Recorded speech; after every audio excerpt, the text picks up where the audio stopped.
صلوات بر محمد وآل محمد.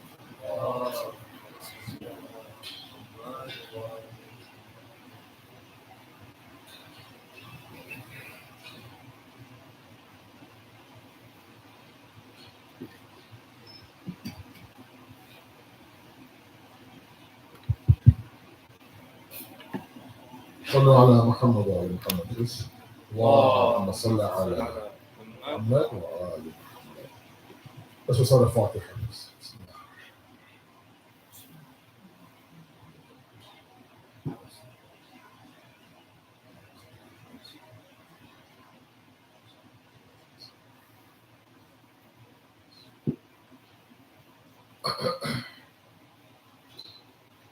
أعوذ بالله من الشيطان الرجيم. بسم الله الرحمن الرحيم.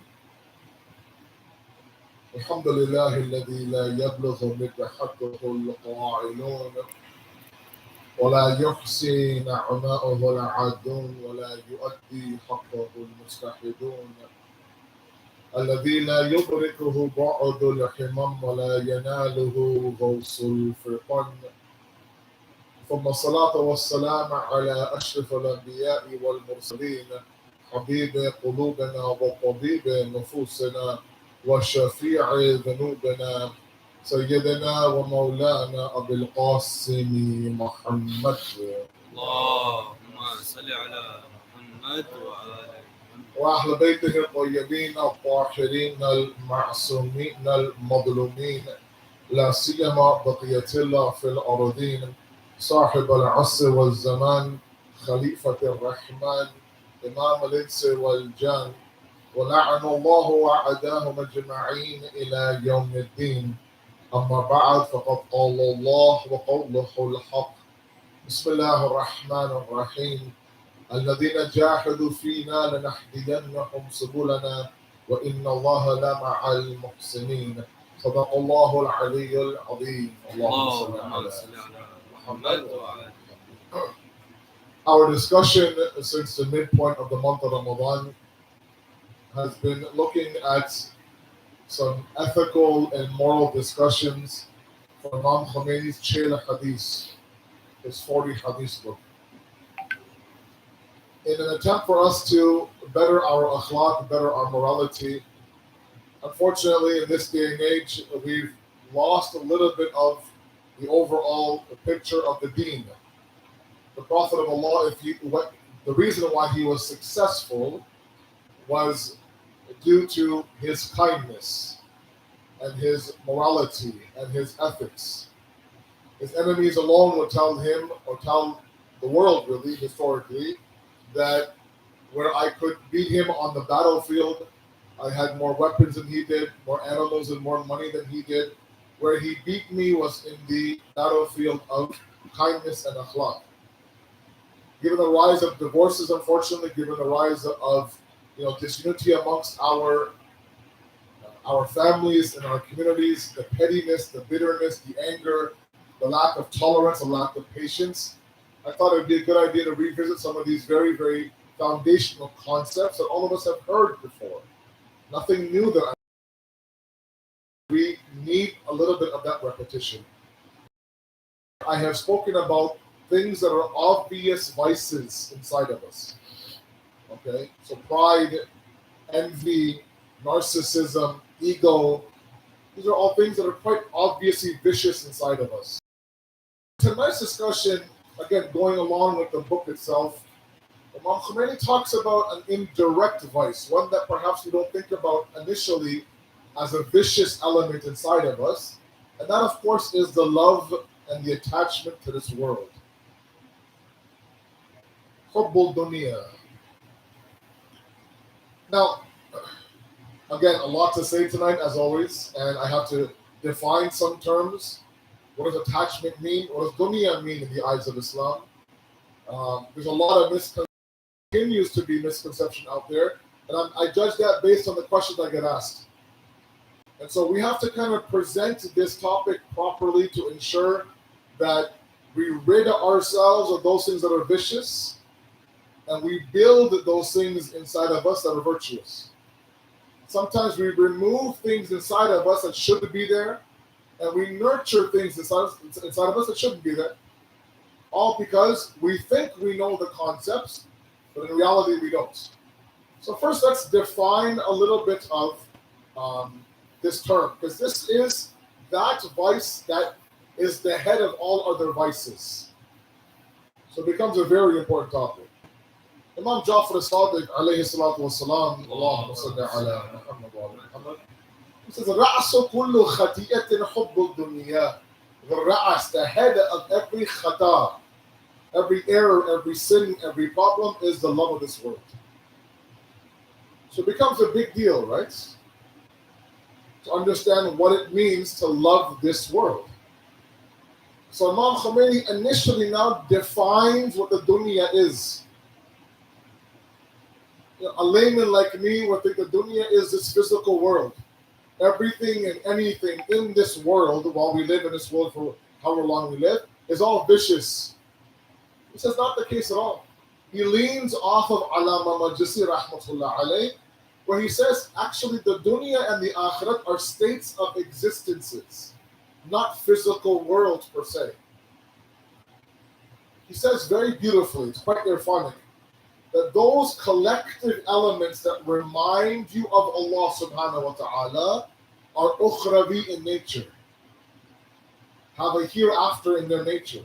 And those elements that collectively now pull you away from Allah's dhikr are the dunya. So it could be that someone lives in this world but is the ahle akhirat. And someone in that world, even though they're in that world, are still the ahle dunya. All because they didn't allow themselves to steer their internal kingdom properly. So, for example, we read in Dua Ahad. Dua Ahad is that dua that every single morning we pledge allegiance to the Imam of our time. It's a beautiful dua. Where in the dua now it says, if death befalls upon me before the arrival of the Imam, فَأَخْرِجْنِي مِنْ قَبْرِي. Take me out of my grave. My grave. Right. شَاهِرًا سَيْفِي مُجَرِّدًا قَنَاتِي. Where now my sword is in my one hand and my shield in the other, and my kafan is my libas. Okay. This is a person now who we buried, a person who has left this world. Okay.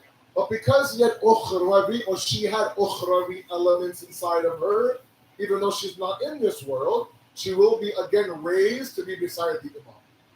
So we're not talking about a geographical location by any means. We're talking about a state of existence. Okay, I hope that makes sense.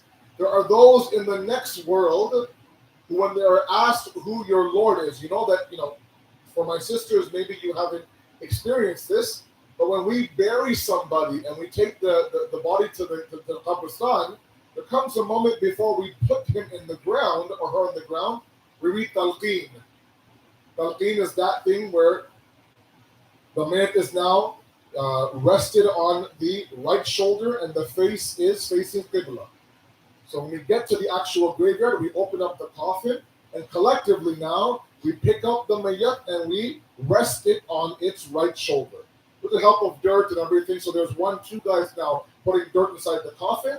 3 or 4 of us pick up the coffin and slide the body so the face is facing Qibla. Okay. At that moment, then we ask the waris of the marhum, the son of the marhum, the brother of the marhum, to come and place their right hand on the right shoulders of the marhum, their left hand on the left shoulder of the marhum. And then we recite, the alim, whoever it is, recites talqeen. Okay? Talqeen is a dua, essentially, or I like to call it, it's a little bit of a cheat sheet that God has given us, where he tells us the questions in the grave and the answers. So we'll say, Fulan ibn Fulan, and every time we say the marhum's name, it's mustahab to shake their shoulders gently. All of the guys here have seen that. You may not have seen this. Okay? And that that gentle shaking of the shoulders, it's a very graphic image. It's a very difficult image for the son, but it's symbolic to think that, this is now not the time to fall asleep. I've just said your name. I'm talking about you right now. Because the soul and the body right now are completely out of sync at that moment. The soul is floating above the body. It watches and it witnesses everything that's going on, but has no idea what's going on. Part of the reason why we do manzil, where we rest the coffin 3 times on the ground before getting to the actual grave, is because we're readying the body to get to the grave. Slowly but surely, we're telling it, look, you're not crying for anybody else. This is now your body going into the grave. So the slight shake of the shoulders is to say, look, the alim just said your name, Fulan ibn Fulan. And every time that name is said 3 or 4 times for the talqeen, the shoulders are shaking. Okay? In there, Allah says, when you are asked, Man Rabbuk, who is your Lord, tell them that your Lord is Allah subhanahu wa ta'ala azza wa jalla. Okay? You'll be asked, who is your Lord? What is your book? Where is your Qibla? Who is your Prophet? These are your answers. And they actually give the answers while we recite. Not once, twice. So we recite the first time, close the coffin, bury the coffin, put the dirt on it, then men leave 40 feet away. The alim again sits at the head of the grave by himself and reads the exact same talqeen again. Because now you're inside the grave. Okay? Now you might think, Asad, those are grade 3 Dinyat questions. I aced that quiz when I wrote it in Sunday school. My Lord is Allah, my Qibla is the Kaaba, my book is the Quran, my Prophet is Muhammad, my Imams are these 12. Okay? The problem is that Hadith says it'll take some people 700 years to answer the first question of Man Rabbuk, who is your Lord. 700 years. Because whoever you made your Rabb and your Lord in this world, that's the answer you'll give. So yes, in your mind, you memorize these things. The Kaaba is the Qibla, the Quran is my book. But in that world, it's the heart that will answer. And if the heart doesn't believe in Allah to be the Lord, if it believes whatever to be the Lord, that's what it's going to answer. So yes, they're in that world, but they're still stuck in the dunya, if that makes sense to you. The dunya is not a physical place, guys. You can very much live in this world and not be worldly in nature. Okay? That's the first thing. Now, what does it mean by attachment? It's very important. And as you guys get a little bit older, especially my young guys now, you have to understand the difference. There still remains to be this misconception that Islam wants you to live a poverty-stricken life. Okay? The equation that some of our youth have, and these are flat-out questions that are asked either on my phone or on social media or my inbox. Rasabai, is it true that Islam wants you to be the poorest person in your community? That poverty equals piety. The more run down your clothes are, the smaller your home is. The more your car breaks down, the more pious you are. And the more you have a luxurious car, a bigger home, a nice purse, a nice phone, the more you are away from the deen. And sometimes that's preached to us from the members. Sometimes our teachers teach us that out of fear that you might attach yourself to dunya. So what they're trying to do is cut it off from the roots. But in reality, we had prophets that were kings. Prophet Suleiman owned a kingdom. He had the wind at his disposal. The wind. He would command the wind to go with your power and go grab this and bring it to me, for example. He had the birds that would fly over him like shade. Okay, this whole idea of the Queen of Sheba, Bilqis in Yemen, who was it that gave him that khabar? Hudhud did, right? His hoopy bird did, who strayed away from his formation, from his spot, and he found this beautiful kingdom in Yemen, only to find them what? Worshipping the sun. He'd go back and tell Nabi Sulaiman. This was a prophet, a man in this world who owned a kingdom, who had every creation at his feet. Nabi Yusuf was the prince of Egypt. Imam Ali had enough money and riches, he said himself, to feed the Bani Hashim 3 times over. So no, of course not. Islam does not say that piety equals poverty. It absolutely now promotes the idea of achievement. That's why we always say to us young guys here, if you are somebody now who has worked very hard in your life, you're getting good grades, you get to your degree, you do your master's, you graduate, or you go down the line of being a doctor or an engineer or an accountant or a successful stay-at-home parent or, I don't know, an entrepreneur. And because you're working very hard and you're intelligent and you're in demand and you're keeping your skills up to date, you're hired by a very, very lucrative company. With that comes a nice salary. With that comes nice benefits. Islam does not say now to deny yourself or your family some of the luxuries of this world. You've achieved that. You're allowed it. We have plenty of stories of the imams talking to people who had massive homes. I'll narrate one in a moment. So in achievement, Islam not only doesn't have a problem with it, it promotes it. I also say the same thing to you guys. My older guys in the audience, my sisters who are a little bit older, you know, for the past, 5, 6, 7, 8 years, I've been harping on the idea that I would love nothing more than to see all of you guys in 20 years be Shia doctors and Shia lawyers and Shia engineers and running a very successful business. I would love to see this parking lot filled with nice cars. That's achievement. There's nothing wrong with it. Okay, going down the path of ilm is very, very important. Our 6 imams is either you are teaching or you are learning. A third option is that you are useless. So either you are somehow involved in the path of knowledge, where you're gaining the knowledge, or you're spreading that knowledge. If you're not doing either one, you're no good to us. In this world, the one who has education now, of course, is in demand. And all of you see that. The problem is not in achievement. The red line is in attachment. There's a big difference.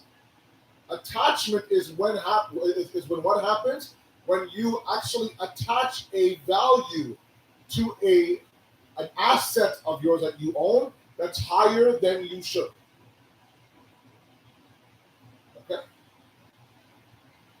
So, for example, I've seen individuals, so have you, families now, that so long as the parents are alive, everything is great. Very close siblings, very close knit, right? They're almost best friends. The parent passes away, inheritance now is an issue, and now they're in court fighting each other for a couple of $1,000s. That's someone who has attached themselves to wealth to the point now where you're willing now to do qatirahem, to cut off ties from the family. That's an attachment that Deen says is what's called hubbul dunya, the love of this world. It's selling your values out for a couple of quick followers on social media. It's taking off your hijab. Hopefully now you'll attract some individuals who will marry you, because that's the kind of guy you want. You want that shallow nature guy who will only marry somebody who has her hair flowing in the wind. That's called hubbul dunya. Lying and cheating and stealing your customers for extra profit is love of the world. You reject the Sharia, play with the Sharia for a couple of extra dollars. Okay? That's where Islam says, wait, that's the head of all the vices in this world. That's where now pride and ego and envy and narcissism all comes about. So no, I'm not telling you that you have to now live a life of poverty. Absolutely not. Look, there were two brothers. Ayyan ibn Ziyad, Asim ibn Ziyad. Okay? And during the time of Imam Ali, Ayyan ibn Ziyad invited Imam Ali over to his house. There was an issue between the brothers. He asked Imam Ali to come and solve the issue. Ayyan was very wealthy. Imam Ali walked into what was, in today's terms, a mansion. And before Ayyan could actually get anything out of his mouth, Imam Ali began to address the house to him. Look at the approach of Imam Ali. It's incredible. The first thing he says to him is that why would you want a house this big in this world when you can have something 10 times bigger in that world? So right off the bat now, he's redefining the purpose of Ayyan. Just in case he might get attached to this house, he says, make sure you understand that you are shooting for a house in that world. And right after that statement, he says to Ayyan, if you want a house this size in that world, use this house for good. He never says, sell the house, what are you doing, you're greedy, downsize, it's too big for you, blah, blah, blah. Nowhere in the riwayat does it say that Imam Ali was disgusted by the house. Instead, he said, if you want to use this house as a springboard for a bigger house in the hereafter, invite people to your home, host those who are poor, have the dhikr of Allah in this house, use the house for good and khair, all these things, right? Make it a place where people can come and find God. Right? So again, the approach never was, how dare you, how could you, never stomped out, never refused to enter. No. After that, Ayyan then tells him that my brother Asad ibn Ziyad is someone who lives by himself, isolated, closes the door, does not worry about food or hygiene or socializing or anything. He thinks that it's me and it's my God. He has basically cut himself off from the world. And he thinks this is called spirituality. That's where Imam Ali shows his annoyance to Asad ibn Ziyad. This is not what Allah now has commanded you to do. We are social beings. Islam does not believe in the idea of you being a hermit. Okay, that you not marrying people, not eating meat, for example, or not wearing this, or only wearing cloth. No, not at all.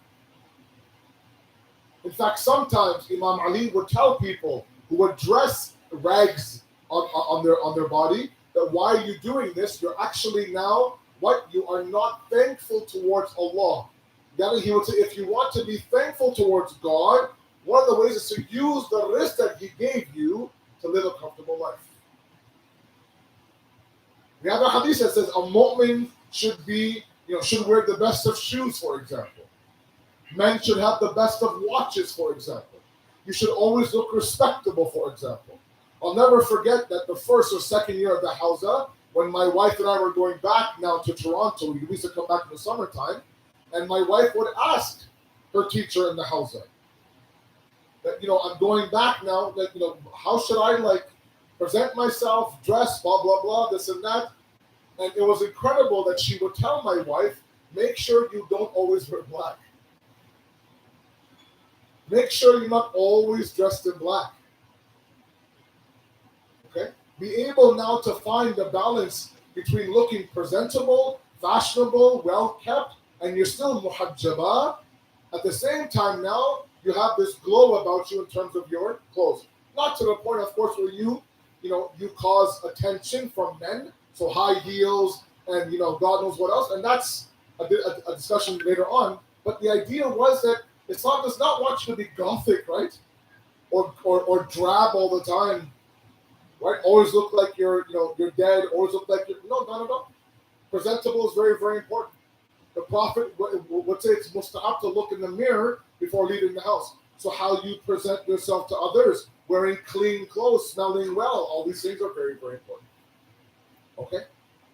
That's one misconception I wanted to clear up. Okay.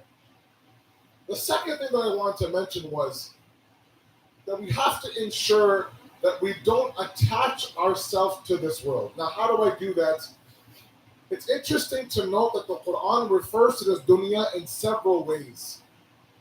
The first thing it says is that وَمَا هَذِهِ الْحَيَاةُ الدُّنْيَا إِلَّا لَحْوٌ وَلَعَبٌ وَإِنَّ فِي دَارِ الْآخِرَةِ فَهِيَ حَيَوَانٌ.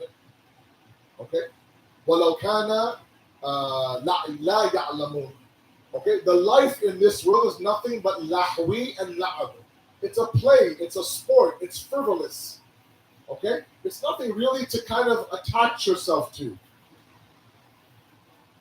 Okay? It may look nice on the outside, it's hollow on the inside. Okay? If you really want to know what pure life is, inna fil dar al-akhirata fahiya hayyawan. Not haywan, hayyawan. There's a fatha on the ya. From hayat. Meaning what? If you want to know what pure life is, dar al-akhirah. It's in the hereafter, not in this world. This world is perishing. Kullu man alayha fan, the Quran says. Okay? And nobody jumps on a sinking ship. Everyone jumps off a sinking ship. Okay, so you've seen people now who believe this world to be the end all and be all. You've seen them now attain the best of this world and still not be able to attain that level of serenity. Then there are those that on the outside may not have much to their name, but they're very, very content, very serene. Okay? Now, how do I stop myself from doing that? Let's examine that. Sallu ala Muhammad wa ala Muhammad. Allahumma salli ala Muhammad wa ala Muhammad. One thing that we have to always remember is this, is that we always have to find an outlet to remind myself of my purpose in this world. It's like I can't stress enough how crucial it is. If that means your outlet is that once a week you visit a center for Shabbat Jummah on Thursday, if that means that you once a week have a gathering or a sit down with your friends or your boys or your sisters, then so be it. If that means that, I don't know, a lecture, a class, something to remind yourself of your purpose in life. The month of Ramadan is beautiful. Every single day we have reminders. But in Shawwal is a very quiet month. Right? There's Baqiyah on the 8th and there's Imam Sadiq on the 25th. And that's it. 2 major dates and that's it. Nothing else. Everything else is Thursday nights. And on top of that, we're exhausted from the month of Ramadan. So we're bound to go a little bit down. We're bound to be a little bit deflated, which is fine. But you have to rev yourself back up. You know, a lot of people ask, wherever I go, they ask me, what is it that drove me to go to the Hausa? And I never know the answer to that question. I never know. All I know is that growing up in this community, before this building was even here, we were going, from unit to unit to unit, right? We had, our first unit was on Markham and Ellesmere Road, okay? We're talking about late 80s, you guys weren't even alive. We had the third floor of a medical building was ours, the entire third floor.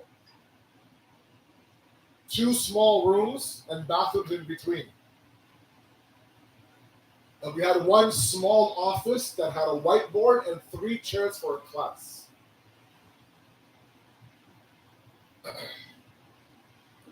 And I remember we had our programs in that third floor. And then from there, we moved over to Middlefield and Finch, then to Markham at McNichol, and then to other units, blah, blah, blah. And then we came here in later on in the 90s.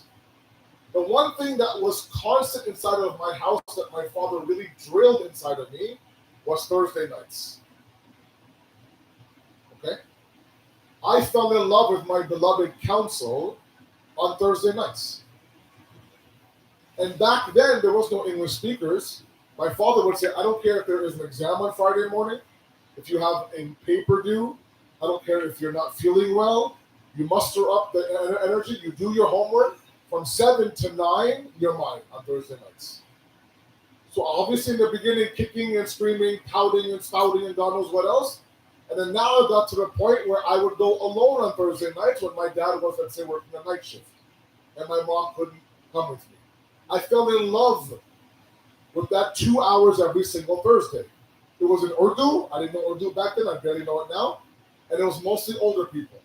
But it was, after a while, my getaway, my escape. And every single time I would go, it would remind me of my purpose. I'm not saying anything about me. I'm saying I needed that. In the Hausa, guys, we would end class on Wednesday afternoon. Thursday, Friday was off. As you know, in Qom, that's the weekend in Qom. Saturday morning, we would start again. The teacher could see the fact that 2 days without class, we were in a different mode. We were low. We were low on energy, low on gas, low on vibes, low on spirituality. He would spend half an hour. I felt so bad for him before even touching the book and revving us back up. And he would say 2 days without the dhikr of Allah. 2 days without a class. This is your state. Imagine going weeks and weeks and weeks without a single reminder of your purpose. That's when what happens? You are at the mercy of this world. This world will constantly tell you that, look, your purpose is just to be happy, to relax, don't stress, take it easy. Too hard for you? It's okay. Right? And that's happening all the time in our phones, on our television sets, everything. You're being told by another source what the purpose is multiple times a day. The deen, however, has to wait until Muharram or Ghadir or month of Ramadan. I urge you guys, please. You live in a very vibrant city. You live in a city that has multiple centers up and down in every major area of the city. English ulama everywhere. Any language you want. Okay? Do not take it for granted. Wherever I go, and I travel to small towns, Little Rock, Arkansas, Orlando, Florida, you name it. And they always say you guys are very lucky in Toronto. 25 centers, 21 ulama, everything for small kids, great things for youth, 3 major Shia schools, and so on and so forth. It's a shame now for us to kind of go and off the path. For a matter of an hour and a half, 2 hours. Our Thursday night programs are no more than 2 hours. Not just here, you go wherever you want. One night of Du'a Qamar resets yourself for the week. And then you fight that until next Thursday. So one of the ways for you and me to ensure that we don't fall into the traps of the dunya is to constantly find a source to what? To remind us of our purpose. You were not created for a sinking, perishing world. You weren't. And if you believe that, then you will sink with the ship. And we've seen young guys, youth, I've seen in front of my own eyes. Up until 14, 15, they're strong. They're right beside us. They're with us. A little bit of the dunya, and they're nowhere to be found. And so one of the ways to ensure that we're not attaching ourselves to the dunya is to find that outlet. If you have a circle of friends who does that for you, fall into sajda shukr. Thank Allah subhanahu wa ta'ala every single day. If you have a spouse that does that, fine, thank Allah every single day. But you still need the four walls of the center. It could be here, it could be JCC, it doesn't matter wherever you want to go, but you have to make sure you have some connection somewhere. Sallu ala Muhammad wa ala Muhammad, please. اللهم صل على محمد وآل.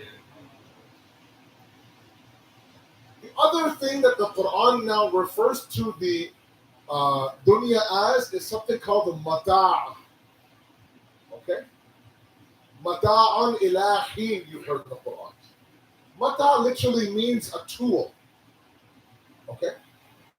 If you look in the Kitab of Lughat, okay?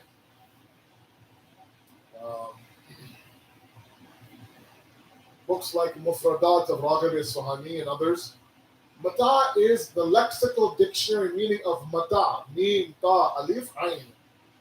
Is what? Is a tool.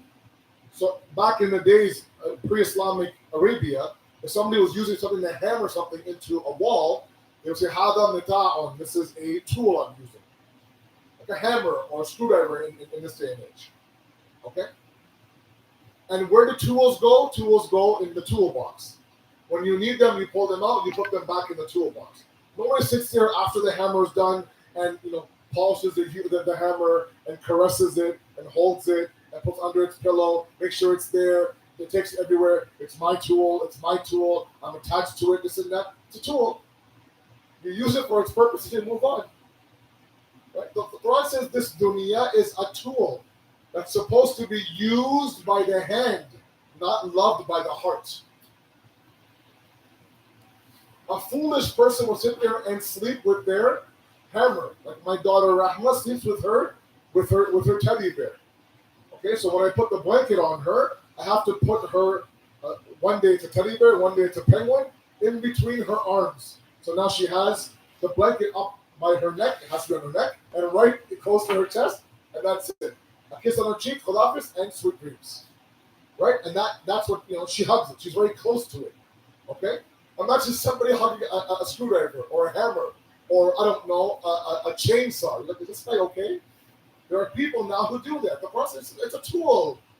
Come, use the tool, and move on. We become so impressed by the actual tool, we don't understand what the tool is there to be used for. And again, don't get me wrong. It's very important. This world is very important. Example I've given before. You have, two mountains. You want to get to the other side of the mountain. There's a bridge. And that bridge is nice and strong and muhkam and very, very, supportive. And you cross over that bridge to get to where you want to. That bridge has extreme ahmiyat. Very much importance. But as an avenue for your destination, not as the destination itself. If that bridge is out, you're stuck. There are some people that believe that this bridge is the destination. Imam Rada alayhi salatu wasalam has a beautiful hadith. He says, this dunya is a bridge, like I just said. And nobody builds homes on bridges. No one does that. The bridge is not strong enough to hold a home. This dunya is not worthy enough to attach ourselves in. Yes, live in this world. I'm not saying be miserable. A mu'min can find a certain level of happiness in this world. But always understand you were created for a higher purpose. Don't let go of that purpose. Otherwise, we get caught up in small, nitty-gritty details. This email and that forward, and she said this and he said that. And they ran for that position. I want to be first here and this and that. And the purpose gets lost. And that's all sometimes this world wants, especially for all of you. They want to numb you with social media, numb you with binge watching, numb you with drugs, numb you with God knows what else. Just don't critically think about your existence. Because then you'll realize this dunya is nothing. It's hollow. Last hadith by our Holy Prophet, and inshallah, iltamasu dua. Sallu ala Muhammad wa ala Muhammad. He says there are two dunyas. Al-dunya, dunyanan. Follow me very carefully. Al-dunya balighun wa al-dunya mal'una. That world that you attain success in, That world that is cursed in the eyes of Allah subhanahu wa ta'ala. You pair that with Imam Ali's sayings about the dunya, you see a very nice balance. He'll sit there in one area and say this dunya, this world, is actually has a value lesser than the rope I use to tie my shoes together. Or this dunya is lower in my eyes than the snot of an animal. You've heard all these things before. The same Imam Ali was saying this world is a place where Allah sent down His wahi. This world is a place where the angels descend. This is a marketplace for the believers. This is where you and I gain the mercy of Allah. One man now, apparently now, blasting the dunya and also praising it as well. A person comes to our 50 Imam and says, can you please pray for my early death? I don't want to live in this world. It's miserable. It's horrible. And he says, never ask for early death. Ask Allah to live in this world for as long as you can, that maybe one day you might gain His mercy in this world. This world is very important. And so yes, a mu'min, this is a bazaar, the hadith says. It's a souk, it's a marketplace for the believer. This is where now you what? You purchase and you earn the pleasure of Allah subhanahu wa ta'ala. This is the world of amal, that's the world of hisab. Don't be so quick to leave the world of amal. Your book will close very quickly. At the same time, this world is also cursed. Okay? Now, there is an image I have always presented, especially to some of you who have always been in my lectures. I want to revisit that inshallah and then into Masjid. Sallu ala Muhammad wa ala Muhammad. The image is found in our philosophy books, in our Irfan books. It's a fictitious story, but one that has a very nice symbolic meaning behind it. Stay with me, I know. 5 more minutes, I promise. A young boy running in the woods being chased by a lion, running for his life. In the distance, he sees a well, the young boy, a rope going down midway through the well.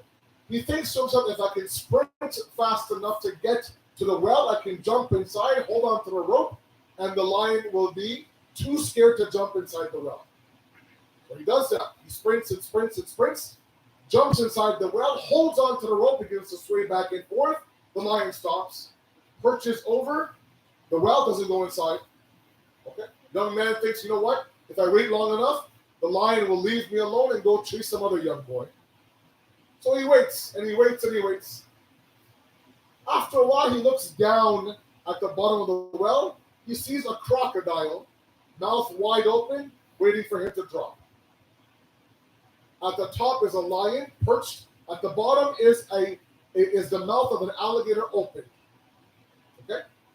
He still thinks to himself, right? Young people are a little bit, invincible in their eyes, right? I can't be touched. He still thinks both animals will eventually make their way somewhere else. As he thinks that, he hears the sound of, gnawing, someone chewing on the rope. There's a black mouse and a white mouse on the rope, gnawing ever so slowly on the rope. Now he thinks, what do I do? And the philosopher is posing a question to the reader that what would you do if you were in that position? What advice would you give this young man? You'll think to yourself, well, he can probably flick the mice away and then wait and this and that, blah, blah, blah. But in reality, he says that we are in this predicament every single day of our life, where the lion represents death chasing us, the crocodile is the grave open waiting for us, the black mouse is night, the white mouse is day, time chewing at the rope of life. Okay? Now, the story gets a little bit better. I'm trying to get you guys to understand what that dunya mal'una is. What is that cursed dunya? What is that attached with the dunya? In this state now, can you imagine crocodiles and lions and mice? At the side of the well, he smells fresh honey. Fresh honey. He thinks to himself, yeah, I'm a little bit hungry. I've been chasing a lion for God knows how long. He swings over, begins to eat the honey. And he's mesmerized by the honey. You would think to himself, look, bro, forget the honey for a second. Get yourself out of the well alive, right? But he is so engrossed in the honey, he forgot about the lion and the crocodile and the mice. And the philosopher says that this honey is that dunya mal'una, that cursed world that makes you forget about your actual purpose in this world, allows you to be totally engulfed in the wrong things. Okay, and before you know it, the rope is gone and you're stuck. So I humbly ask you, at this young age, you have an entire life ahead of you, inshallah. May Allah give you a long life. Think about these things from now. Don't wait like me when the beard is white and the head is bald and now I'm going towards my grave and now the knees are hurting and blah, blah, blah, this and that, to now think about these things. Get a jump start, get a head start. Okay? Remember, achievement is great, attachment is not. Dunya balighun wa dunya mal'una. The successful world, the cursed world, inshallah. We ask you, Allah subhanahu wa ta'ala, to accept our qaleel efforts to understand this world, inshallah, to bless us, forgive our sins, accept our amal, and make us, inshallah, worthy of the Imam's zuhur. Wassalamu alaikum wa rahmatullahi wa barakatuh.